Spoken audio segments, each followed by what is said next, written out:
की विद्यार्थी मेरा धर्म है, मानवता की सेवा करना मेरा परम लक्ष्य है। राष्ट्र की उन्नति में मैं सदा तत्पर रहूँगी। अपने कर्तव्य मार्ग पर आगे बढ़ते हुए एक स्वच्छ, सुंदर तथा भ्रष्टाचार मुक्त मैं भारत का निर्माण करूँगी। जय हिंद। तो हम लोग 1857 का विद्रोह पढ़ रहे थे। 1857 के विद्रोह में हम लोगों ने एक मोटा मोटी घटनाक्रम देखा था कि किस तरीके से जो है विद्रोह प्रारंभ हुआ। कहाँ से प्रारंभ होता है?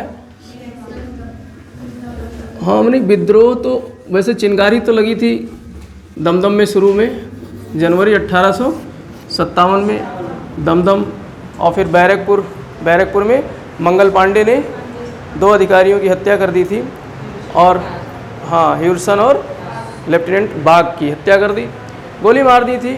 एक आध बच गया था, एक आध मर गया था।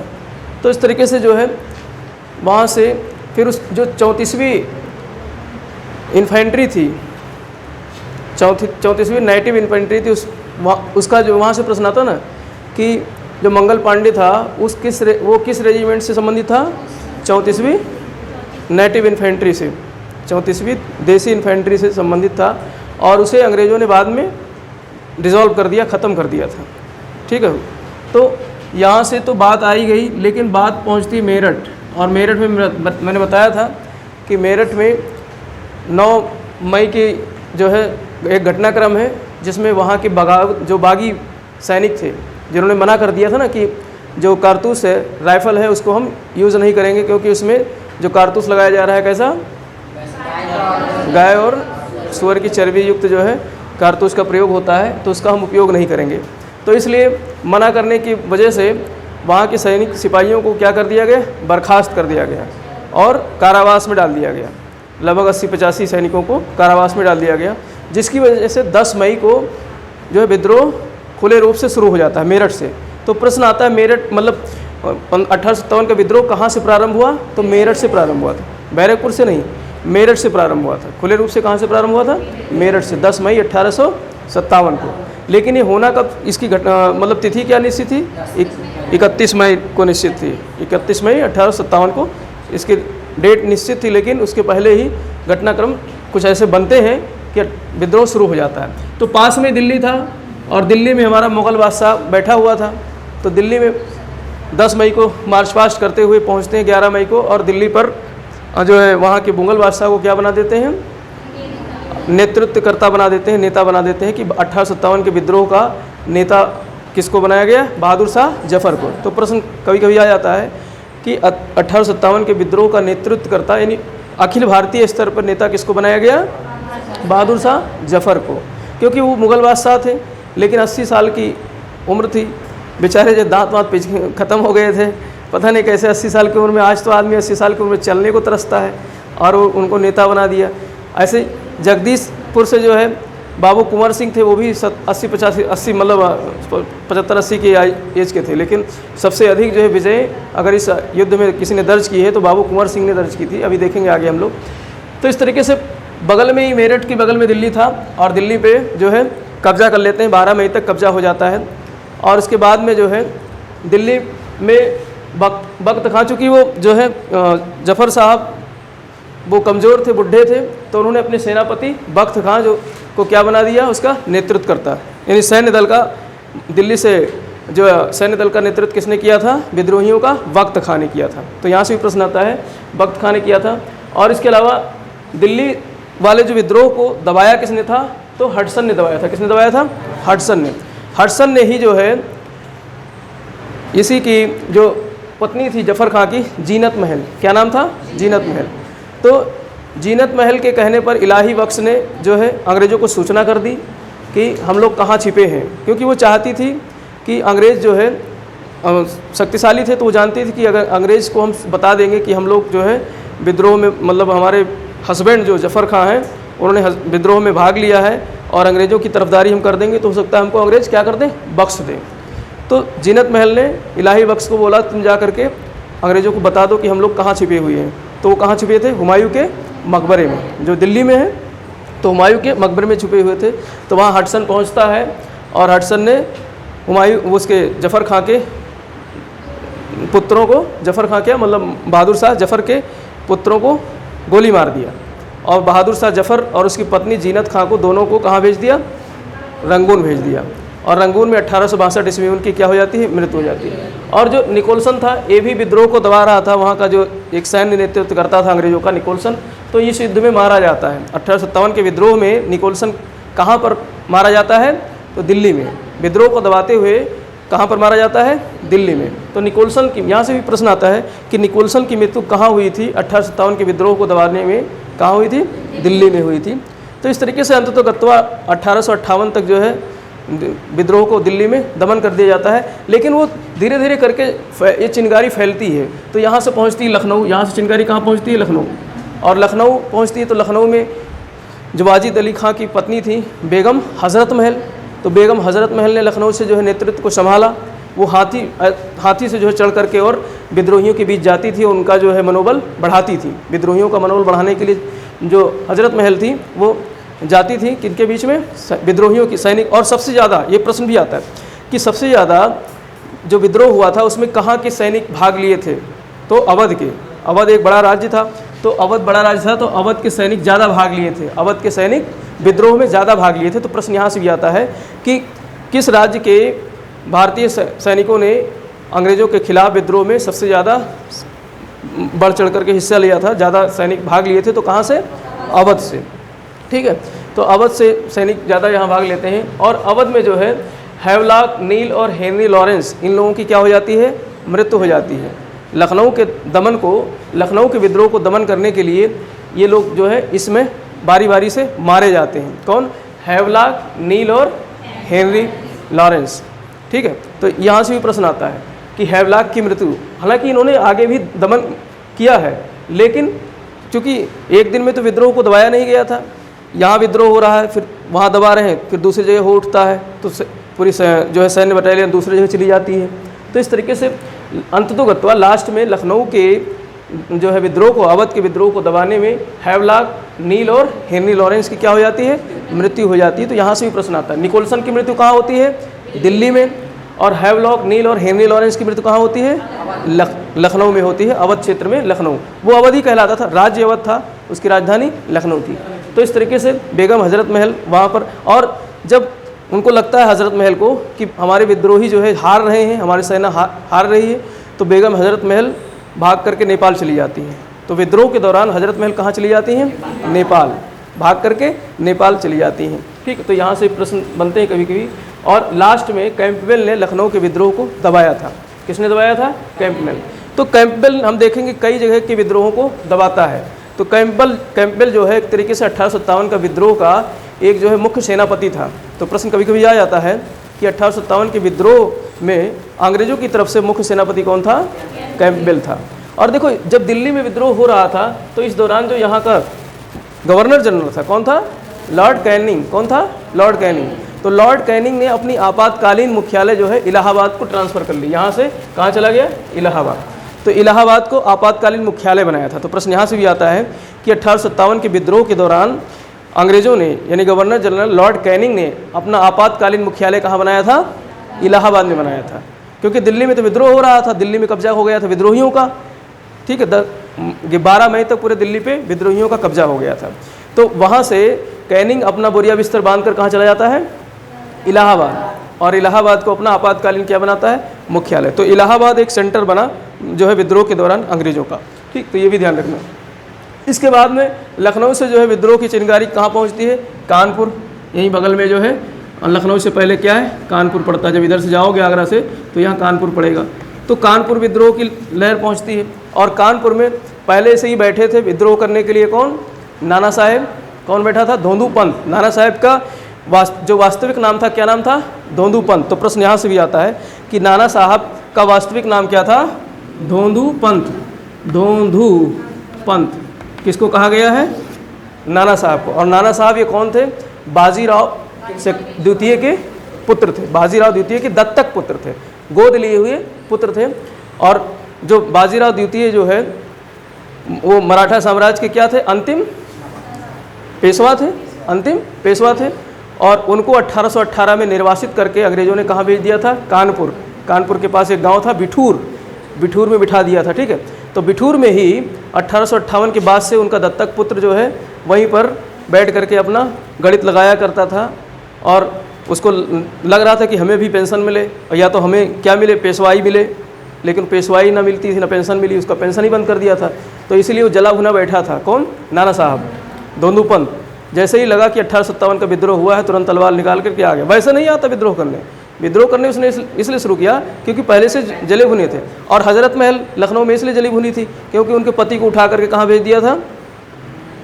कलकत्ता भेज दिया था। वहाँ से 1856 में हड़प लिया था ना, किसको? अवध को। अंग्रेजों ने अवध को हड़प लिया था और हजरत महल जो है बेचारी जो है राज्य चला गया था। उसका पुत्र था, एक अलबैस पुत्र था, बिरजिस कादिर। क्या नाम था? बिरजिस कादिर। तो बिरजिस कादिर को तुरंत आनन फानन में अवध का नवाब घोषित करती है, अवध का नवाब घोषित करती है और हाथी में बैठ करके विद्रोहियों के साथ चल देती है विद्रोह करने।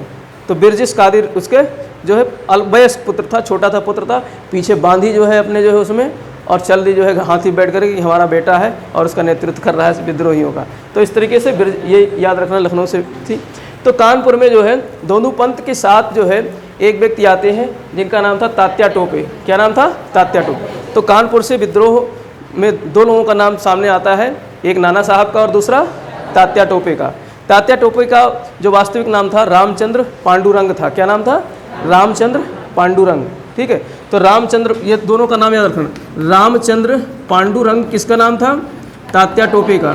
ठीक है, और जब विद्रोह का दमन करते हुए नाना साहब जो है सरेंडर कर देते हैं, नाना साहब क्या कर देते हैं? सरेंडर। तो लेकिन जो तात्या टोपे था ये भाग करके चले जाते हैं ग्वालियर। कहाँ चले जाते हैं? ग्वालियर चले जाते हैं, ये सरेंडर नहीं करते हैं। और तात्या टोपे रामचंद्र जो है वो भाग करके ग्वालियर चले जाते हैं और ग्वालियर में अभी जो है झांसी की रानी बगावत कर रही थी। तो झांसी की रानी जो लक्ष्मीबाई थी उनके साथ मिलकर के ग्वालियर में क्या करते हैं? विद्रोह करते हैं। तो ये ध्यान रखना। और उसके बाद में तात्या टोपे जो है इस दौरान सब कुछ विद्रोह सब दबा दिया जाता है, तो ये भाग जाते हैं नेपाल। कहाँ चले जाते हैं? नेपाल भाग जाते हैं। और नेपाल भाग जाते हैं तो ग्वालियर के सिंधिया जो थे वो अंग्रेज़ों के बड़े देशभक्त थे, उनके राजभक्त थे, अंग्रेज़ों के राजभक्त थे। क्योंकि सिंधिया हुए और जींद के महाराज हुए और जो है आपका इसका गायकवाड़ हुए, जो ये सब थे, बड़ौदा के गायकवाड़ पढ़ा है ना, तो ये सब अंग्रेज़ों के पक्ष में थे। इन्होंने भारतीयों का सहयोग नहीं किया, अंग्रेज़ों की तरफ से इनकी सेना लड़ी हुई जो है और राजभक्ति दिखाया था। तो ग्वालियर के जो महाराज थे, सिंधिया महाराज थे, उन्होंने अंग्रेज़ों के साथ मिलकर के इस युद्ध में भाग लिया था। लेकिन जब रानी लक्ष्मीबाई और तात्या टोपे वहाँ पहुँचते हैं, कहाँ? ग्वालियर। तो ग्वालियर की जो सेना थी, सेना ने जो है राजा के खिलाफ जो है विद्रोह कर दिया और इनके साथ आकर मिल गए। किसके साथ? रानी लक्ष्मीबाई और तात्या टोपे के पास। तो इस तरीके से फिर वहाँ पर जो है विद्रोह को दबाने के लिए सर ह्यूरोज पहुँचते हैं। कहाँ? ग्वालियर। तो ग्वालियर में जो है सर ह्यूरोज विद्रोह को दबाते हैं और रानी लक्ष्मीबाई वहाँ पर जो है शहीद हो जाती हैं और तात्या टोपे भाग करके कहाँ चले जाते हैं? नेपाल। लेकिन जो ग्वालियर का सिंधिया था, तो सिंधिया का ही एक जो है मंत्री था मान सिंह, सिंधिया परिवार का ही एक जो है मंत्री था उस राज्य का, मान सिंह। उसको पता था कि जो है तात्या टोपे कहाँ गए हैं? नेपाल। तो उसने अंग्रेज़ों को सूचना दे दी और मान सिंह ने क्या कर दिया? तात्या टोपे को पकड़ा दिया।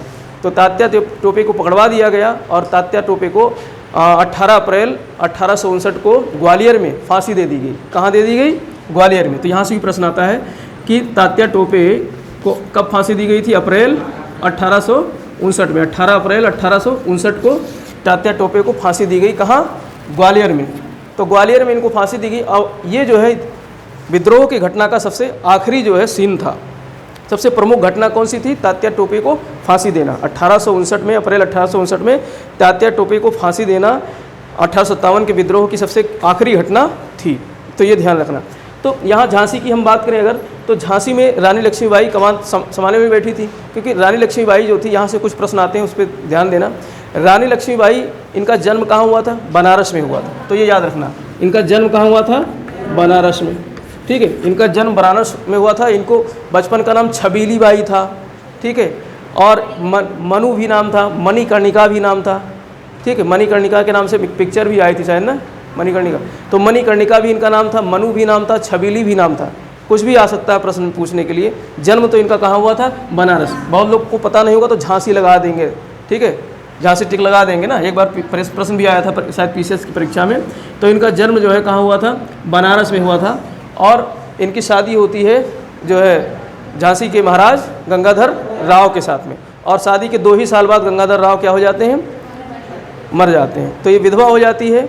तो दामोदर राव को इन्होंने गोद लिया था। झांसी, इनको पुत्र हुआ नहीं तो दामोदर राव को क्या कर लिया था? गोद लिए, रानी ने गोद लिया था। और उस समय जो है हड़प नीति के तहत, हड़प नीति कौन लेके आया था? डलहौजी। तो डलहौजी की हड़प नीति के तहत झांसी, और उसमें निषेध कर दिया गया था ना, गोद प्रथा को क्या कर दिया गया था? निषेध, कि अगर उत्तराधिकारी नहीं है तो उसे जो है राज्य हम हड़प लेंगे, उस राज्य को हड़प लेंगे। तो रानी को बोल दिया गया था कि तुम्हारे मरने के बाद में राज्य हम हड़प लेंगे, क्योंकि तुम्हारा कोई बेटा नहीं है और दामोदर राव को हम बेटा नहीं मानते हैं। तो इसलिए ये भी जो है खार खाए हुए बैठी थी रानी भी। तो रानी ने भी मौका मिलते ही तलवार कमान निकाल कर घोड़े पर बैठ करके और झांसी में विद्रोह कर दिया। और झांसी में जो है हीरोज ने दबाया था। किसने दबाया था विद्रोह को? हीरोज ने। तो झांसी में जब इनकी सेना हार गई महारानी की, रानी लक्ष्मीबाई की, तो ये कालपी आई। कालपी में भी अंग्रेज़ों से लोहा लिया, वहाँ भी मतलब बहुत वीरता से लड़ी, लेकिन अंग्रेज़ सैनिक ज़्यादा थे। तो वहाँ से फिर कालपी से भाग करके ये पहुँचती कहाँ? ग्वालियर। कालपी से भाग करके पहले तो इन्होंने झांसी में शुरू किया। कहाँ शुरू किया? झांसी में। झांसी से कालपी गई और कालपी से कहाँ चली गई? ग्वालियर चली गई। और ग्वालियर में जो है वहाँ के सैनिकों को प्रलोभन दे करके तात्या टोपे भी इधर से लखनऊ से मिल गए थे, कानपुर से आकर के। तो तात्या टोपे भी मिल गए और इधर झांसी की रानी के साथ जो है दोनों लोगों ने मिल करके षड्यंत्र किया। षड्यंत्र करके, और जो महाराज थे, महाराज के सिपाही थे सिंधिया, जो वहाँ के ग्वालियर के सिंधिया थे, जो कि वो राजभक्त थे अंग्रेज़ों के, तो वो उन्होंने जो है मना कर दिया। बोला हम लोग विद्रोह में नहीं भाग लेंगे। लेकिन सिपाहियों को जो है इन्होंने मना लिया और विद्रोह में उनके सिपाही भाग लिए। तो ग्वालियर में ही जो है फिर जब एक मतलब इन्होंने कई टुकड़ियों को सेना की परास्त भी किया, रानी लक्ष्मीबाई ने और तात्या टोपे ने मिल करके। तो बाद में आखिरी में सर हीरोज जो है इनके नेतृत्व में एक सेना की टुकड़ी आती है, क्योंकि इन्होंने झांसी में भी हराया था सर हीरोज ने। फिर वो अपनी टुकड़ी लेकर कहाँ आते हैं? ग्वालियर आते हैं। और ग्वालियर में आकर के और जो है अंततोगत्वा झांसी की रानी को जो है परास्त कर देते हैं। और 1858 में जो है ग्वालियर में विद्रोह को दबा दिया जाता है और रानी जो है वीरगति को प्राप्त हो जाती है। झांसी की रानी वीरगति को प्राप्त हो जाती है। तो प्रश्न आता है कि झांसी की रानी कहाँ पर जो है वीरगति को प्राप्त की थी? ग्वालियर में। अब ठीक उसमें रहेगा, झांसी भी रहेगा, कालपी भी रहेगा, ग्वालियर भी रहेगा, आगरा भी रहेगा। तो बहुत लोग जो है झांसी मार देंगे, क्योंकि रानी कहाँ की थी? झांसी की थी। तो झांसी नहीं मारना है, किसको मारना है? ग्वालियर को। और ग्वालियर में ही आज उनका क्या बना हुआ है? तो उनकी समाधि वहीं पर है। कहाँ पर है? ग्वालियर में ही है। तो यहाँ से भी प्रश्न कभी कभी आ जाता है, क्योंकि वहीं उनकी डेथ हुई थी, मरी थी। तो हीरोज ने जो है उनकी वीरता को देखा था। तो हीरोज ने कहा था कि इन विद्रोहियों में अगर जो है किसी महिला पुरुष की बात की जाए तो महिला मर्द की, तो झांसी की रानी एक महिला मर्द की भांति जो है वीरांगना के रूप में इसने जो है इस विद्रोह में भाग लिया था। तो हीरोज के जो है शब्द जो है बहुत उसके मतलब झांसी की रानी के लिए सम्मान में उसने कहा था कि अगर मर्दानी की भांति लड़ी थी झांसी की रानी। एक इस पर कविता भी लिखी ना झांसी की रानी पे, हाँ, वो लड़ी मर्दानी खूब, क्या है कविता? झांसी वाली रानी। तो ये जो है इन्हीं के शब्द थे। किसके? जो है हीरोज के शब्द थे। इन्होंने कहा था कि जो है महिला मर्द के रूप में बढ़ चढ़ करके हिस्सा लिया। और आज जो है इस पूरे जो है विद्रोहियों के बीच में अगर कोई एक महिला मर्द है तो वो झांसी की रानी ही लक्ष्मीबाई ही। ठीक, तो इस तरीके से यहाँ भी काम हो जाता है। इसके बाद में फैजाबाद में मौलवी, यहाँ से प्रश्न अब आता है मिलान करने के लिए। ये तो सभी जानते हैं, लेकिन इनमें से प्रश्न पूछ लेता है कि फैजाबाद से नेतृत्व किसने किया था? तो मौलवी अहमदुल्ला ने किया था। किसने किया था? मौलवी अहमदुल्ला ने किया था। और इसने जिहाद का नारा दिया था। इस समय कहा था कि जो है अंग्रेज़ काफिर हैं उनको मारो, जिहाद का नारा दिया था। तो किसने दिया था? मौलवी अहमदुल्ला ने। और ये जो है फैजाबाद से इन्होंने नेतृत्व को संभाला था। ये रहने वाले वैसे कहाँ के थे? दक्षिण भारत के थे। ठीक है। और इसे दबाया था किसने? कैंपबेल ने। अब इनके ऊपर 50,000 का जो है इनाम भी घोषित किया था इनके ऊपर। तो प्रश्न यहाँ से आता है 1857 के विद्रोह में जो है 50,000 की इनाम राशि किस पकड़ने के लिए किस पर घोषित किया गया था? तो मौलवी अहमदुल्ला के ऊपर। किस पे? मौलवी अहमदुल्ला। तो ये प्रश्न यहाँ से भी आ जाता है कभी कोई तो मौलवी अहमदुल्ला के ऊपर जो है 50,000 का इनामी राशि घोषित किया गया था 1857 के विद्रोह के उसमें। तो कैंपबेल ने इसको लास्ट में दबा दिया था। और जगदीशपुर पटना के पास में एक स्थान है जगदीशपुर, तो बिहार में पटना में भी विद्रोह होता है, जगदीशपुर में होता है। पटना में जो है पीर अली इसका नेतृत्व करते हैं और जगदीशपुर में करते हैं जो है आपका बाबू कुंवर सिंह, ये भी 80 साल की आयु के थे लगभग। अगर प्रश्न यहाँ से आता है कि 1857 के विद्रोह में सबसे ज़्यादा विजय प्राप्त करने वाला कौन था, तो बाबू कुंवर सिंह थे। कौन थे? बाबू कुंवर सिंह थे। इन्होंने जो है लड़ते हुए नहीं मारे गए, घायल हो गए थे। इनके एक हाथ में जो है गोली लग गई थी, तो इन्होंने क्या किया था कि हाथ को ही काट करके वो गंगा में फेंक दिया था, अपने हाथ को, कि पूरा शरीर में जहर न फैल जाए, तो हाथ को ही काट करके और गंगा में फेंक दिया और जो है बांधा जो है साफा वफा, और फिर शुरू हो गया लड़ना। तो बहुत बहादुरी से लड़े थे। और जगदीशपुर तो वहाँ तो लड़े ही, जगदीशपुर के अलावा ये जौनपुर भी चले गए, आजमगढ़ भी चले गए। तो जौनपुर में भी और आजमगढ़ में भी इन्होंने नेतृत्व संभाला था। जगदीशपुर देखो यहाँ बिहार में था, और बिहार से ये उत्तर प्रदेश आ जाते हैं कहाँ? जौनपुर। कहाँ पर? जौनपुर और आजमगढ़। तो जौनपुर और आजमगढ़ से भी इन्होंने जो है विद्रोह में भाग लिया था। तो यहाँ से भी प्रश्न आता है कि बाबू कुंवर सिंह ने कहाँ कहाँ से विजय प्राप्त की थी अंग्रेज़ों के खिलाफ। तो जौनपुर से भी, आजमगढ़ से भी, और कहाँ से? जगदीशपुर से भी। जगदीशपुर जो कि कहाँ है? बिहार में है, पटना के पास बिहार में है। तो अब ये, लेकिन जब इनके हाथ में गोली लग गई तो सड़न पैदा हो गया धीरे धीरे, और ये 2 ही 3 दिन बाद ही क्या हो गए? मर गए थे। तो युद्ध में किसी ने इनको मारा नहीं था, बल्कि बीमारी से मारे गए थे, जो मर गए थे अपने जो है उससे। तो बहुत वीरता से, बहुत बहादुरी से लड़े थे। तो यहाँ से प्रश्न अक्सर परीक्षाओं में पूछा जाता है कि जगदीशपुर से नेतृत्व किसने किया था? बाबू कुंवर सिंह ने किया था। और 1857 के विद्रोह में सबसे अधिक विजय किसने प्राप्त की थी? तो बाबू कुंवर सिंह ने। और इनका नाम जुड़ता है जगदीशपुर से भी, और कहाँ से? आजमगढ़ और जौनपुर से। ठीक है। और इसके अलावा जो है इलाहाबाद में भी विद्रोह करते हैं मौलवी लियाकत अली। मौलवी लियाकत अली इलाहाबाद से भी विद्रोह करते हैं, और यहाँ पर जनरल नील ने इस विद्रोह को दबाया था। तो प्रश्न यहाँ से भी आता है, इलाहाबाद के विद्रोह को किसने दबाया था? जनरल नील ने। और इसकी मृत्यु कहाँ हो जाती है? लखनऊ में। लखनऊ में इसकी मृत्यु हो जाती है, लखनऊ के विद्रोह को दबाने में। तो इलाहाबाद से मौलवी लियाकत और नील ने विद्रोह को दबाया था। और बरेली से खान बहादुर खान ने विद्रोह किया था। किसने किया था? खान बहादुर खान ने, बरेली से। और इसे भी कैंपबेल ने दबाया था। कहाँ? किसने दबाया था? कैंपबेल। तो देखो कैंपबेल हम ज़्यादातर जगह देखते हैं, लखनऊ में भी कैंपबेल ने आखिरी लास्ट में मतलब ख़त्म किया था। फैज़ाबाद में भी कैंपबेल देखने को मिलते हैं, बरेली में भी कैंपबेल देखने को मिलते हैं। और जगदीशपुर में विलियम टेलर ने दबाया था। किसने दबाया था? विलियम टेलर ने। तो जगदीशपुर में बाबू कुंवर सिंह के मरने के बाद में इनका भाई आता है, जो है विद्रोह करता है। तो लास्ट में जो है भाई को हरा करके विलियम टेलर ने वहाँ के विद्रोह को दबा दिया था। ठीक है। तो बरेली हो गया। इसके अलावा मथुरा अपने आगरा के बगल में, यहाँ से नेतृत्व किसने किया था? देवी सिंह ने किया था। तो मथुरा से नेतृत्व किसने किया था? देवी सिंह ने किया था। पटना मैंने बता ही दिया, पीर अली ने किया था।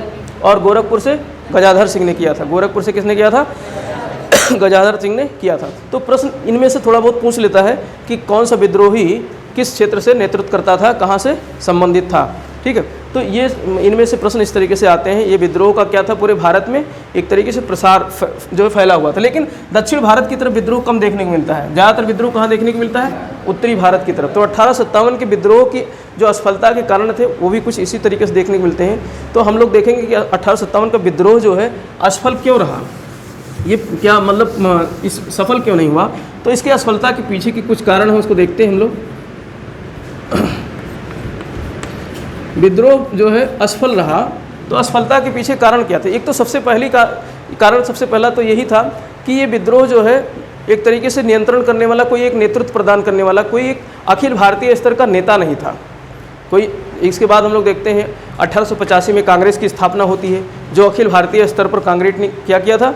पूरे भारत को लीड किया था। उसके नेता होते थे, उनका बाकायदा चुनाव होता था। ठीक है। तो ये 1857 का विद्रोह जो है किसी एक व्यक्ति, एक ना इसमें संगठन का अभाव था, इसमें संगठन भी नहीं था। ठीक है। तो संगठन का अभाव भी था, इसमें जो है संगठन का अभाव देखने को मिलता है।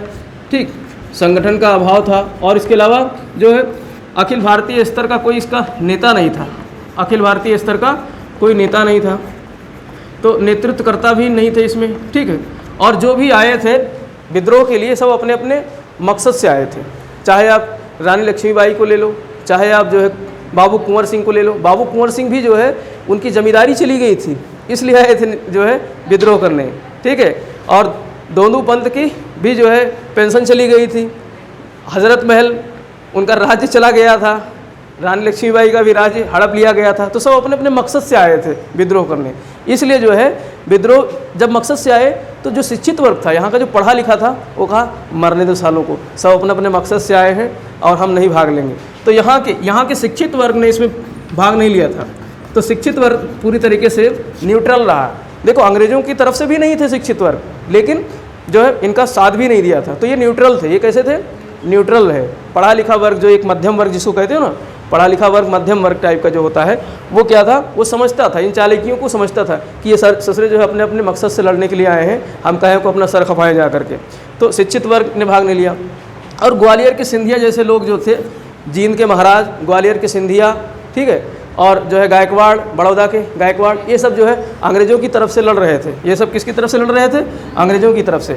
तो ग्वालियर के सिंधिया, इसीलिए इनको गद्दार कहा जाता है। आज भी जो है गद्दारों में अगर किसी का नाम आता है तो ग्वालियर के सिंधिया का नाम आता है, ठीक है। तो ग्वालियर के सिंधिया ने 1857 के विद्रोह में गद्दारी की थी।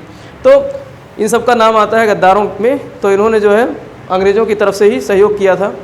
तो ये सब, और इसके अलावा हमारे पास जो हथियार भी थे वो कैसे थे? घिसे पिटे पुराने थे। अंग्रेज़ों के पास में जो है हथियार अच्छे थे और उनका परिवहन सिस्टम अच्छा था। उन्होंने जो है नेटवर्क बिछा रखा था, रेलवे का नेटवर्क, सड़क जाल सब बिछा रखा था। तो बहुत तेज़ी से जहाँ जहाँ विद्रोह होते थे वहाँ उनके सैनिक क्या होते थे? फैल जाते थे। और इस विद्रोह में जो इन्होंने सिख रेजिमेंट का भी उपयोग किया था। सिख सैनिक इनकी तरफ से ही लड़े थे। पंजाब के जो सिख सैनिक थे वो इन्हीं की तरफ से लड़े थे, ठीक है। तो इस तरीके से कुछ कारण थे। देखो यहाँ पर कारण किसी टिक मारने के लिए नहीं आएगा, लेकिन आप जब परीक्षा में कभी कभी अगर मेंस का परीक्षा पेपर लिखोगे IAS वगैरह के पीसीएस वगैरह में, तो उसमें पूछता है कि 1857 के विद्रोह के असफल होने के क्या क्या कारण थे। तो उस तरीके से आप इन पॉइंट वाइज इन कारणों को लिख सकते हो, ठीक। क्योंकि इसमें कोई फैक्ट्स तो है नहीं जो किसी वनडे एग्जाम में या उस टाइप के टिक वाले प्रश्न एग्जाम में प्रश्न पूछे जाएंगे। तो इस तरीके से ये असफलता के, विद्रोह के असफलता के कारण थे, जिसमें जो है एक अखिल भारतीय स्तर का कोई संगठन नहीं था, न कोई नेतृत्व करता था। भारत के ही रजवाड़े जो है सिंधिया और जींद जैसे महाराज अंग्रेज़ों की तरफ से ही लड़े थे, ठीक। तो ये सब चीज़ें जो है कुल मिला करके भारत में 1857 का विद्रोह पूरी तरीके से क्या रहा? असफल रहा और उसको जगह जगह दबा दिया गया, जगह जगह उसे दबा दिया गया। अब इसका परिणाम क्या हुआ? 1857 का विद्रोह जब हो गया तो इसका परिणाम भी तो होगा। तो परिणाम को देखते हैं हम लोग। तो इसके परिणाम की अगर बात करें, विद्रोह के परिणाम, तो सबसे पहला तो परिणाम यही देखने को मिला कि जो यहाँ का शासन व्यवस्था था, अभी तक कौन कर रहा था शासन व्यवस्था? एक कंपनी कर रही थी। शासन व्यवस्था को कौन संचालित कर रही थी? कंपनी। और कंपनी किसके माध्यम से शासन करवाती थी? गवर्नर जनरल के माध्यम से। किसके माध्यम से? गवर्नर जनरल के माध्यम से। तो कंपनी के शासन को ख़त्म करके अब महारानी का शासन प्रारंभ कर दिया गया। किसका? महारानी का शासन। भारत में जो है अब शासन सत्ता किसके नाम से चलेगा? महारानी, क्राउन के नाम से। महारानी क्या पहनती थी? ताज पहनती थी। महारानी क्या पहनती थी? ताज। तो क्राउन का शासन शुरू हो गया। इसको कहा गया भारत में क्राउन। कंपनी का शासन खत्म और शासन किसका प्रारंभ हुआ? क्राउन का शासन। और क्राउन का शासन प्रारंभ हुआ तो फिर गवर्नर जनरल का नाम बदल करके कर दिया गया वायसराय। क्या कर दिया गया? वायसराय।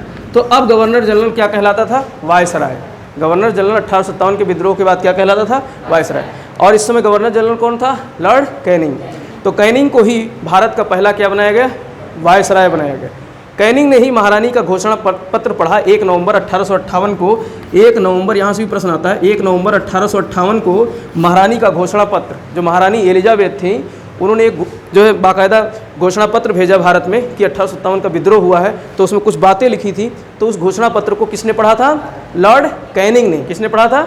लॉर्ड कैनिंग ने। और कहाँ पर पढ़ा था? उसका आपातकालीन मुख्यालय कहाँ था? इलाहाबाद में। तो घोषणा पत्र कहाँ से पढ़ा था? इलाहाबाद में। इलाहाबाद में पढ़ा था। और कहाँ पढ़ा था? कौन से पार्क में पढ़ा था? मिंटो पार्क में। तो इलाहाबाद के मिंटो पार्क में बैठ करके, मिंटो पार्क आज भी हम लोग भी जाते थे, पढ़ते थे वहाँ, किताब वताब लेकर के बैठ करके मिंटो पार्क में बैठ पढ़ा करते थे। तो मिंटो पार्क में इसने जो है 1 नवंबर 1858 को महारानी का क्या पढ़ा? घोषणा पत्र पढ़ा। किसने? लॉर्ड कैनिंग ने।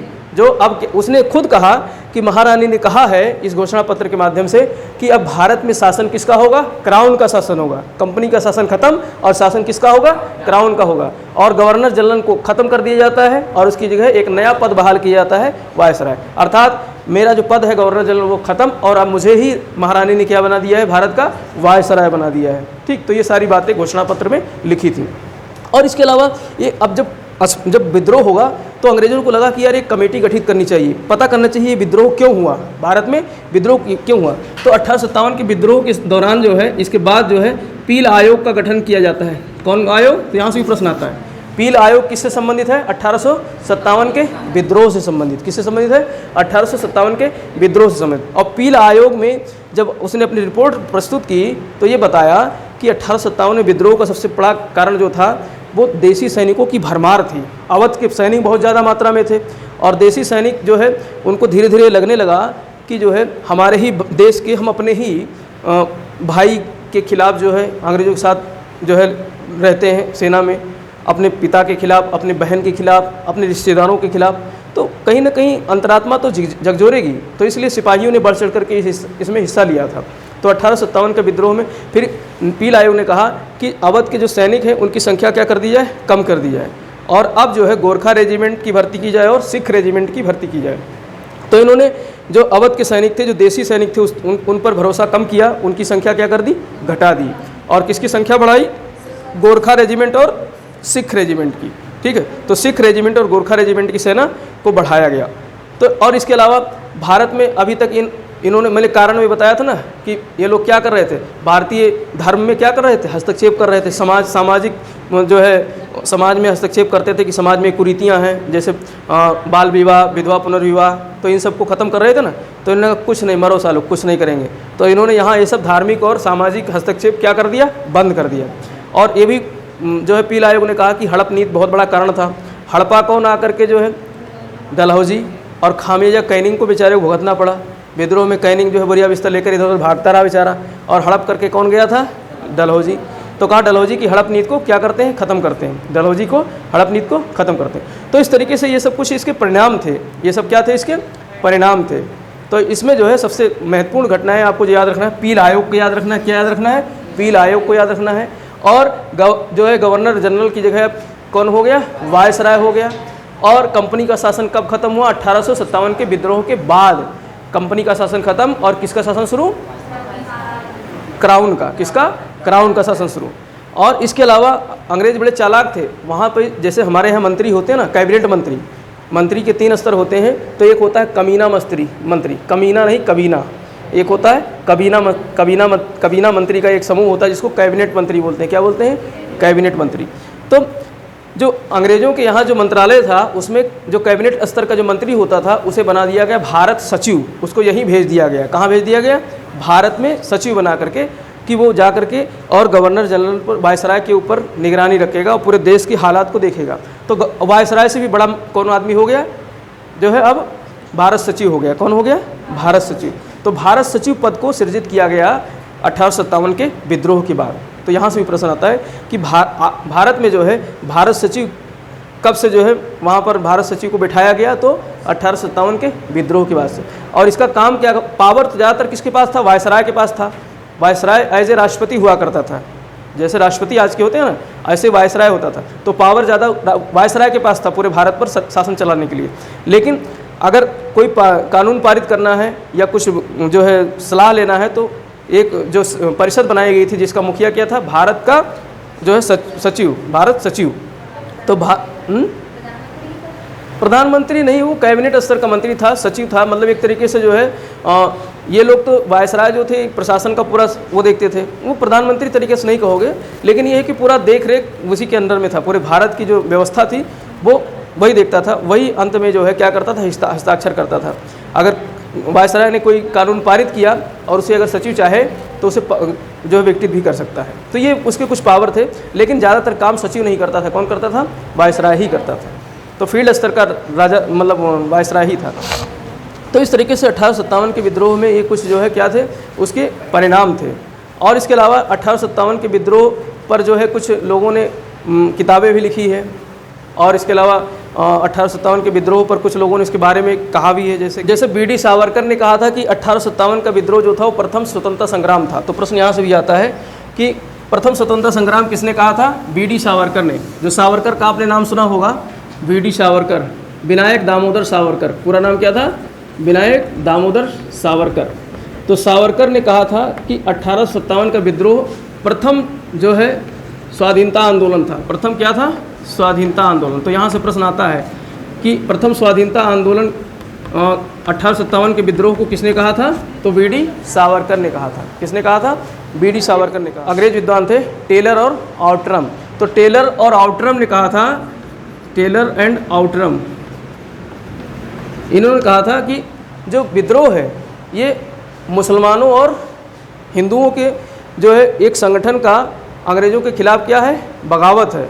यानी भारतीय मुस्लिम और हिंदू मिल करके अंग्रेज़ों के खिलाफ क्या कर रहे हैं? बगावत कर रहे हैं। तो ये कुछ यहाँ से प्रश्न आते हैं, ज़्यादा नहीं इस पर, बहुत वैसे मैंने PDF में लिख दिया है, PDF से आप देख लेना, ठीक है। एक आध प्रश्न यहाँ से आ जाते हैं तो PDF में वहाँ से नोट्स बनाना तो उसमें नोट कर लेना, ठीक। और इसके अलावा इस पर एक किताब लिखी गई थी 1857 के विद्रोह पर जो है एस.एन. सेन ने, सुरेंद्रनाथ सेन ने एक किताब लिखी थी। किसने लिखी थी? सुरेंद्रनाथ सेन ने। तो यहाँ से भी प्रश्न आता है, सुरेंद्रनाथ सेन ने एक किताब लिखी थी 1857 के विद्रोह पर, जो कि जो है सरकारी इतिहासकार थे, सरकारी इतिहासकार थे। इन्होंने एक किताब लिखी थी 1857। किताब का नाम क्या था? 1857। सीधे 1857 लिख लो, उसको जो है हाँ शब्दों में लिख लेना, बस वही किताब का नाम था। क्या नाम था? 1857। तो ये किताब किसने लिखी थी? एस.एन. सेन ने, सुरेंद्रनाथ सेन ने लिखी थी, जो सरकारी इतिहासकार थे। इन्होंने लिखी थी 1857 नामक किताब। और भी कई किताबें थी, PDF में आप देख लेना। तो इस तरीके से ये 1857 का विद्रोह जो है ख़त्म हो जाता है। यहाँ से बस यही सब प्रश्न आते हैं, ठीक।